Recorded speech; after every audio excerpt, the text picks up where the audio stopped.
Pinangunahan ni Pangulong Bongbong Marcos ang selebrasyon ng 89th founding anniversary ng Armed Forces of the Philippines. Bukod sa pagbibigay ng parangal sa mga sundalo, pinasinayaan din ang bagong AFP Museum. Yan ang agenda report ni Pierre Pastor.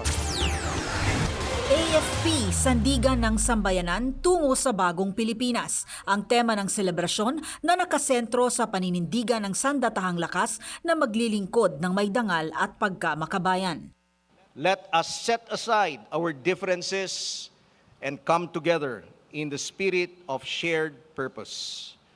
Together, we can have a nation built on integrity, resilience, and hope.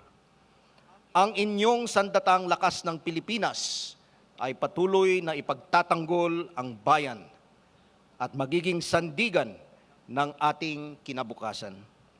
Sama-sama nating ipaglaban ang bagong Pilipinas. Maraming salamat po.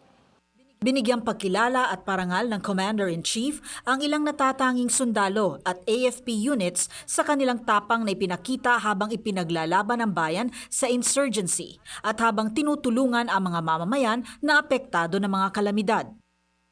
Isinabay sa selebrasyong ito ang pagpapasinaya ng AFP Museum at pagpupugay sa mga sakripisyo ng mga sundalo sa paglilingkod sa bayan. Makakaasang kayong nasa likod ninyo ang sambayan ng Pilipino, nagdarasal para sa inyong kaligtasan, nagtitiwala sa inyong kakayahan, at umaasa ng patuloy ninyong isasabuhay ang inyong tungkulin ng may katapatan.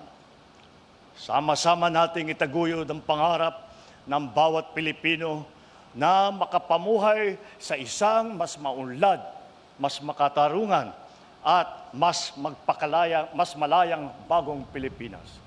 Maraming salamat sa inyong lahat. Mabuhay kayong lahat. Mabuhay ang Armed Forces of the Philippines. Mabuhay ang bagong Pilipinas. Bago ang selebrasyon ng anibersaryo ng AFP, pinangunahan din ng Pangulo ang isang closed-door command conference dito rin sa Campo Aguinaldo.